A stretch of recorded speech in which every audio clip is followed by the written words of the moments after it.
All right, well, welcome everybody. Today we have Karen and Greg with us. This is my sister and brother-in-law, and they're going to talk to us about their senior mission that they did, and they served in the Auckland, New Zealand mission. Now, that's all I'm going to say, and I'll let them go for it as we go through these questions. So, the first question for you guys is, why don't you tell us a little bit about yourselves and your background? Go ahead. Well, first of all, it was the Hamilton, New Zealand mission. See, look at that. That's right. Yeah. But no, well, I'm obviously your little sister. And and so born in Auckland and raised there and stuff. And we came to America in 1976. Yeah, had 6 children. 25 or 6 grandkids, and so yeah. Okay. So, did you have something to say, Greg? I was just going to say, and I was actually raised in a small town in Utah called Vernal. Spent most of my life here, then went on a mission to New Zealand. Then we came back here, raised our family, and here we are still. That's great. So what led you guys to decide to serve a senior mission? Because we'd always wanted to, hadn't we? We talked about it. It was actually hard because, when you have a big family, it's hard to jump ship and leave because you're really, as a mother of a bunch of kids and grandkids, you are needed a lot. And so it was really hard. And the kids weren't necessarily rooting for us, were they? And so we had just always wanted to go, and so we had set a goal to go on a mission. We had kind of set a time frame when I was going to retire, and that would enable us to go. We were a few years behind that, but we're still able to do it. And I guess probably when it comes to that, when in Karen's farewell talk, she said she kind of summarized why we were on a mission. She says the reason we're going on a mission is for you grandkids to know what you're supposed to do. yeah. I love that. Oh. So what type of mission did you guys want to serve? Out of the various missions that are available, what type of mission did you guys want to serve? Well, we had always thought that we would do a proselyting mission, but a few years before we got ready to serve, they did away with senior couples serving as proselyting missionaries, and they changed it to MLS, which stands for Member Leader Services. And I thought it was really interesting when we went and when we got to New Zealand and we talked to the mission president. We said, "So what exactly are we going to be doing?" And he looked at me and kind of shrugged his shoulders and says, "I have no idea." He says, "You'll need to get to your area, talk to your leaders, and see what your assignments are and what they want you to do." Yeah, basically, we will do whatever they tell us to do, And that member leadership support is 100% what we did, because they couldn't run the branch without members. without help. Yeah. Mm-hmm. So one of the things as we were filling out our paperwork, we knew we wanted to put some kind of request, but we didn't really know how to do that. So we talked to a bunch of people and kind of figured out how we were going to do it. How did you guys do that? Did you put a request, and how did that all work for you? Well, when Greg was bishop, he had a couple come to him, and they were ready to go on a mission, but they had an very adult Down's son, and they wouldn't leave without him. So Greg contacted the mission president. He's actually called the mission department first, and I told them what we had, and they said, and they just said, we don't have any heartburn with it, but you'll need to find a mission president. We'll take the couple and their Down son, And so I just thought, well, It's I'd up like there. I'd like him to go to New Zealand. Yes. So I just, in those days they had a directory of all of the mission presidents and the stake presidents and I just looked in the directory and looked up the New Zealand Wellington mission and called the mission president, told him what we had, and so he said sure, and So that's how we knew you could do that. And so, and my mom and dad was still alive at the time. Later on, you'll probably ask why we went when we did. And we had, one of the reasons that we delayed is because Greg's father had already died and his mother required care, and I was her caregiver. And so until she didn't need me anymore, we couldn't leave. And then after she passed, we knew mom and dad were old. They were getting 90s, and but they were in good health at the time. And we thought, well, we wanted to go there so that if anything should happen, we'd be close by. It'd be miserable to serve in a whole nother country and need to get there in a hurry. So that's what we did. And Greg went through the same process. yeah, I just called and of course the Hamilton mission was a brand new mission at the time. Oh, that's true. And yeah. we did not want to be necessarily in the same mission as them, but we wanted to be close enough that we could drive. And so we called David Rudd, who was the first mission president of the Hamilton mission, and told him the scenario, told him exactly what our logic was, what our reasoning behind it was, a little bit about our church experience. And at that point, he just says, get your paperwork done before the stake president pushes the button to send it in. Let me know so that I can send a request in. And so we did that. He sent his request in. Our stake president sent in, pushed the button, and They just married them up. Yeah, nice. If it hadn't worked out, we knew that we were in the 90% of being able to have this request, but we also knew that maybe they'd come along and say, nope, they got to go to Budapest. So, we would have done that. But anyway, Yeah. We were lucky.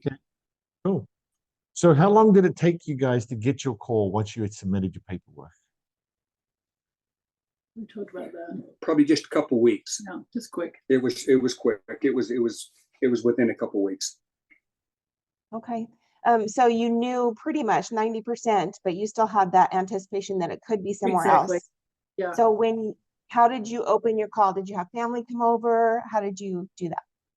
We were actually around the kitchen table, and was it before FaceTime? I don't even remember, but I know we had telephones. No, it was after FaceTime. We had our little device things, and so the out of towners were listening, and everyone in Vernal was there, and we opened it right there. We have a video. Cool. And what did you do to prepare between getting your calling and leaving? Was there anything specific that you guys did? Preparing Once you got your calling and before getting on the plane, between that time, did you guys have to do anything specific to get ready? Did the mission require anything specific?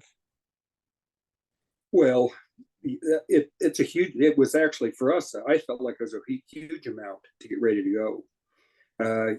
Number one, New Zealand, because they have socialized medicine. If you're not a New Zealand citizen, they require you to have a physical that can only be done in one place in Utah. It's really expensive. They make you pay for it, and you have to basically prove that you can jump small buildings with a single bound. And so I had to do that. Karen did not, because she is a New Zealand citizen. But then trying to get everything ready, trying to get the house, buttoned up, and well, Greg was trying to close up a business. Yep. And take care of things like that. And then his business at the house, he was trying to tie up loose ends. So I was left with getting the everyday things taken care of. And so I had to get all our bills so that they were going to get paid automatically. And that was kind of hard because we had two places here locally that didn't have that thing. So we had to, on one of them, like our water bill, which I still haven't changed years later, we just came up with a figure that was about average for the year per month, and they just automatically took that out. And the other one we took care of. And then things like arranging for someone to do your yard while you're gone, that's really hard. If you've got a difficult yard, it's a big imposition on kids, and those kind of things are quite serious. We actually got an alarm system put on, which I was thrilled about because we wanted to get one anyway, didn't we? Yeah. I wished we would have, and we still don't have it, but I think it's a really good idea to get motion sensor lights on your house or something. Do you have that, you guys? Not yet, but we're gonna have to do something. On the back door, we do. Mhm. On the side Yeah. door. Oh, the lights, yeah. Yeah. Yeah, Well, it's a great idea. I really wanted to do that, or even not even motion sensor. Ours was going to be we come on at a certain we time. actually bought switches to turn lights off and on at random times, Oh, yeah. so that people couldn't tell if you were gone. My little brother was supposed to put them in. They're sitting here on the shelf right to our side of us. Yeah. Awesome. So Yes. did you? Really, Greg had a lot of work to do to be ready. I mean, he was closing deals and trying to. Well, I sold my business, it was hard. so trying to finish that up, and we decided we didn't want to rent the house. We figured that for the amount we would get out of it, there would be more damage than that when we came home, and so trying to figure out how to keep the house from freezing in case the power went out, and we had to turn off the water. We had to drain everything, and it was hard. That's why I forgot we did that. Yeah, it was. Drain the water. Yeah. Mm-hmm. How long between when you got your call and you left? Not long. Yeah, 2 or 3 months, 2 months maybe. I'd guess it was longer than that. If I had to guess. I can't remember for sure. No, I can't either. If you had to call, you could look, but I would guess that it was probably 3 or 4 months. Mm-hmm. So, yeah. So it was a push to get it done, but still you had a few months to do that. Yes. Yeah, it wasn't a rush. Did you have any fears or concerns? I mean, you have been to New Zealand, so did you have any fears or concerns about the actual mission part of things? Well, I certainly did. Greg did not. It wasn't his first rodeo, so he knew. I was quite scared, and we it was very nice. Some things were made so easy because we were so familiar with the country. When we went to the mission home, they didn't have to worry about giving us driving lessons, and they should have for me, but they it's fine.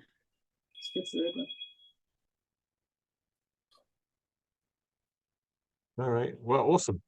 Oh, he kind of talked about that. Yep, he sure did. Now, what did you do for health insurance? Because I know you talked about how you're a New Zealand citizen and you could get health insurance. What about you, Greg? What did you do for health insurance? Well, we were not 65, so we were not Medicare eligible age. And so we had to have insurance, and we just used the church's, the church has Aetna International. It was great, wasn't it? And it was great coverage. In fact, if you can use Aetna International in the States, but it's much poorer coverage. If you have, as an example, I think the deductible, I just looked at one the other day for somebody. The deductible is like $3,000 if you're in the States. If you go to a foreign country, it's a zero deductible. Yeah. Yeah, that's nice.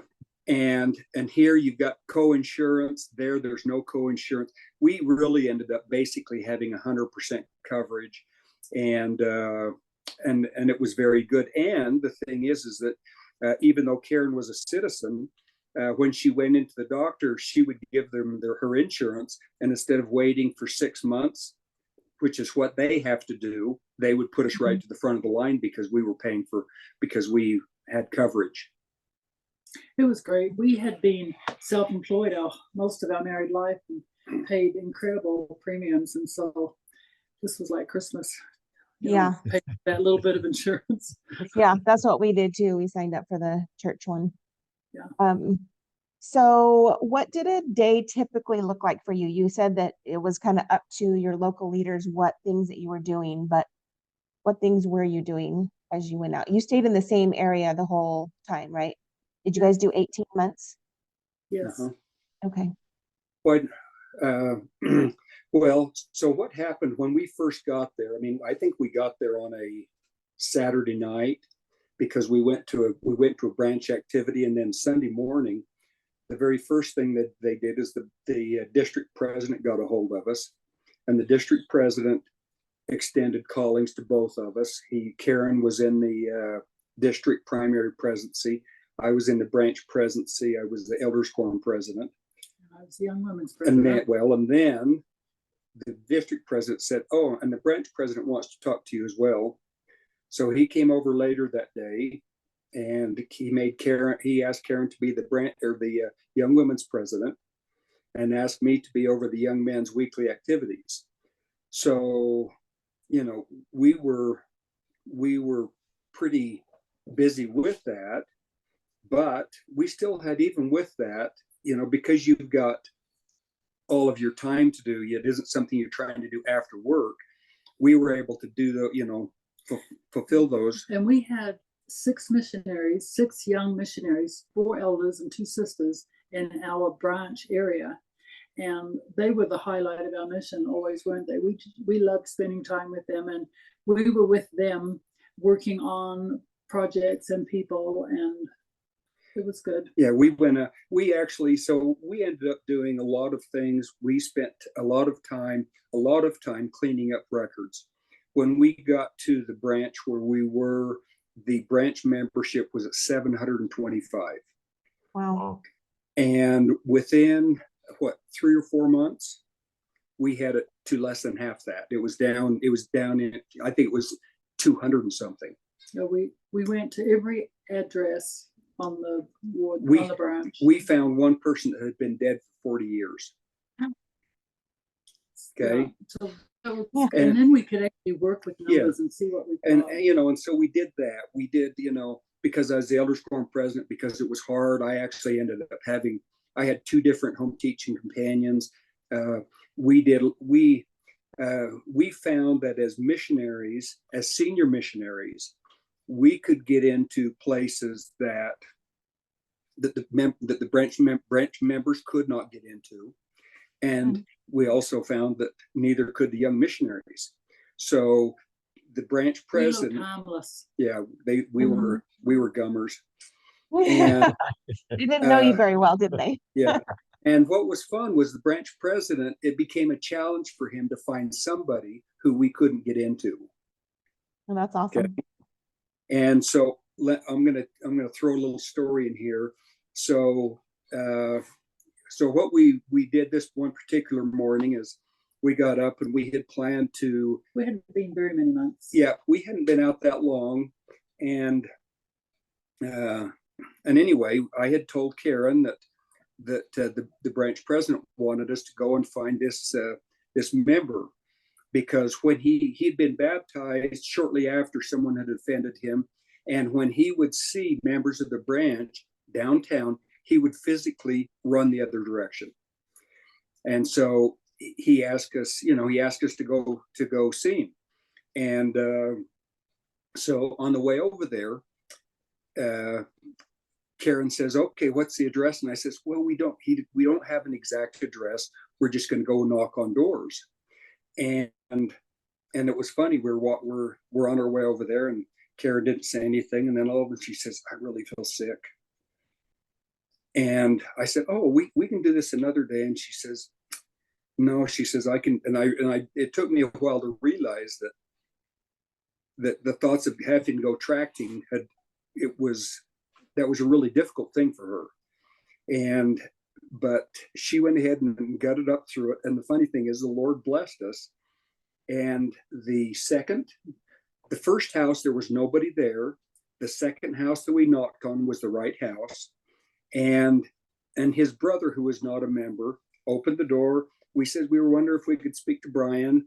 And so he yelled for him, and he came and he saw us, and he acted like he was going to bolt and run. But he was in his house, so there was no place to run. And so we started talking to him, and before long, he realized that we were harmless, and we got to be really good friends with him. In fact, even after we got home, he would text us. And But he became one of our regulars. And you ask about our daily activities, and we had by the time we'd visited everybody in the branch, and it's a big area. We traveled a lot, and we would spend our days routinely visiting the same people. So it was kind of like nowadays they call it ministering, but back then we were just visiting the same people all the time. But there was a big group of people, and with some of the people we play cards because that's what they liked. And with this guy, his name was Brian, we just visited, and he'd show us some of the things he made. we would always have to take him treats, cookies or something. I cooked a lot and took, plates of food to people. But that's what we did every day, was visiting people and our church callings. But we would get up in the morning. We would do it like the handbook says. We would have our scripture study, our companion study, our individual study. We would plan it. We would exercise. We'd plan our day, and we had been doing that for about 2 months. And we were getting ready to go out one day, and I told Karen what we were going to do, and she looked at me, and she was really tactful the way she did it. And she says, "Hun," she says, "I thought this was a companionship." And I didn't. And the funny thing is, amazingly enough, I didn't get upset. I just kind of swallowed and realized that I had kind of been making the decisions where we were going to be going, what we were going to be doing.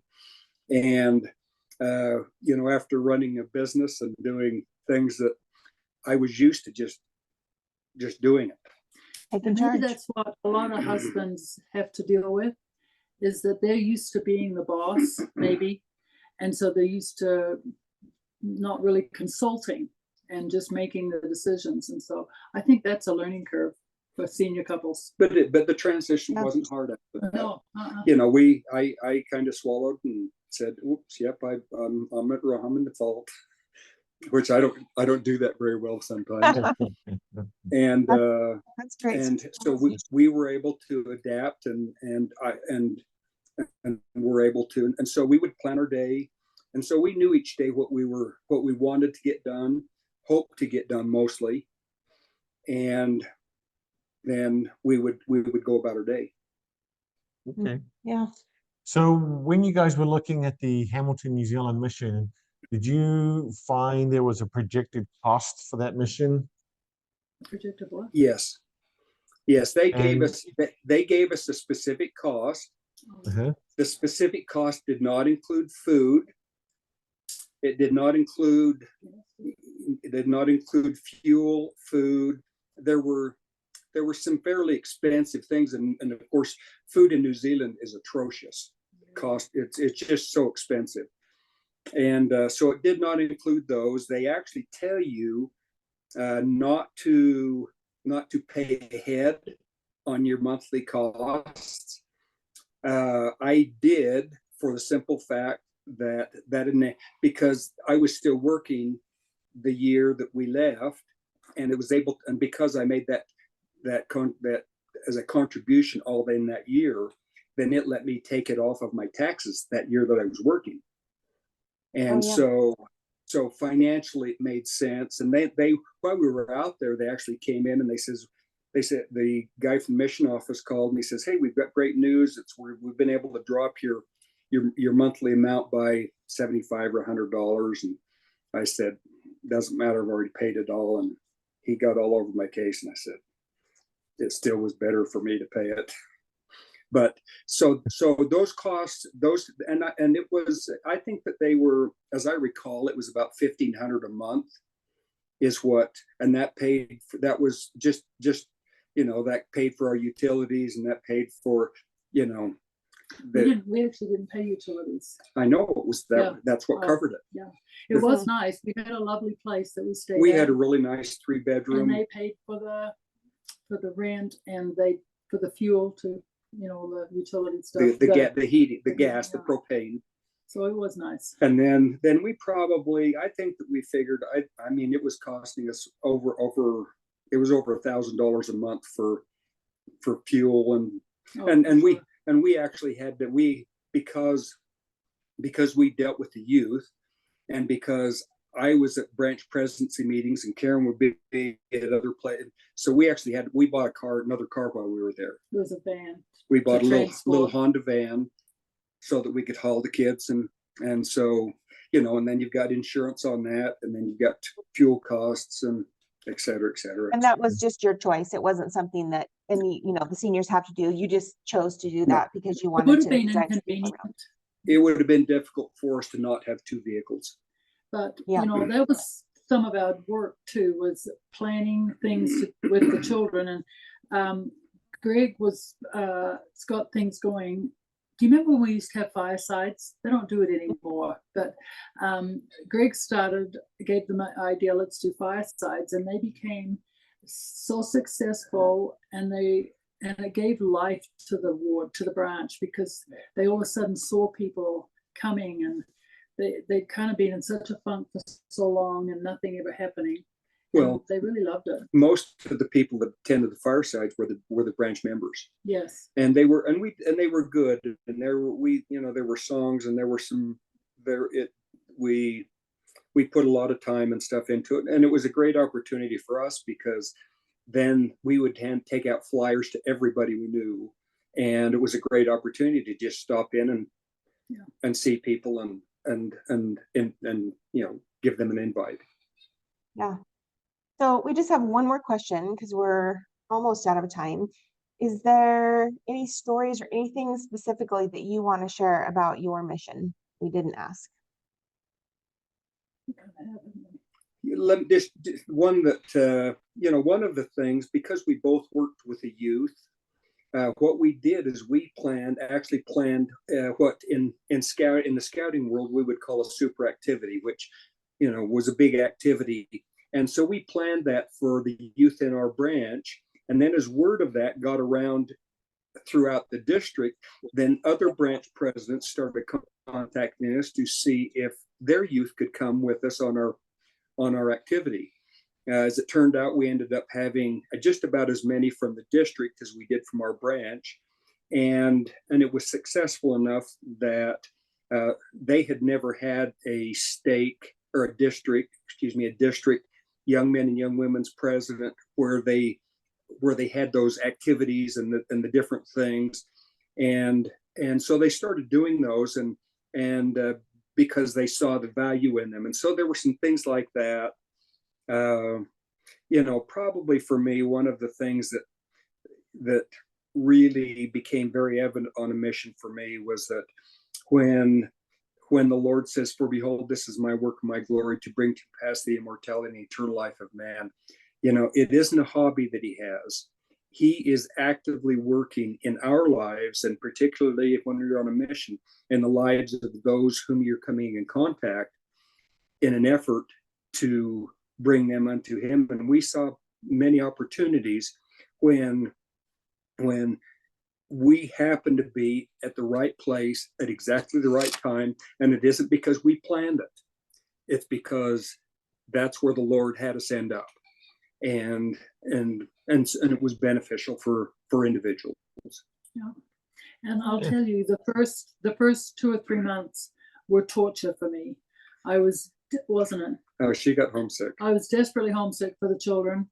And then Mother's Day came around in New Zealand time, and the branch president had us over, and his wife, and we became very good friends, and I just kind of got over myself. And then the time just went by so fast, and at the end you're just dying for it to stop moving so fast. But it is true, like Greg said at the beginning, one of the general authorities said a lot of people don't want to go on a mission because there's problems in the family and they feel like they need to be at home. And he said that you will do far more good for your family on a mission than you would if you had stayed home. Yeah. And And, did you you know, find that to be true? Absolutely. You know, we saw some miracles in our family, and The Lord does a lot better job than we do. Yeah. Well, you know, we're really excited about our mission, and we're excited just to talk to you about yours and find out more about it. And it's just been great talking to you. Yeah, we appreciate you guys coming on and sharing your story and the things that you did. And we hope that you know, you guys will be able to come over and we can you know, share in the experiences of the Hungarian mission there. Yeah, we can listen to us talk Hungarian. We're excited. absolutely. All right. Well, thank you so much. You're welcome.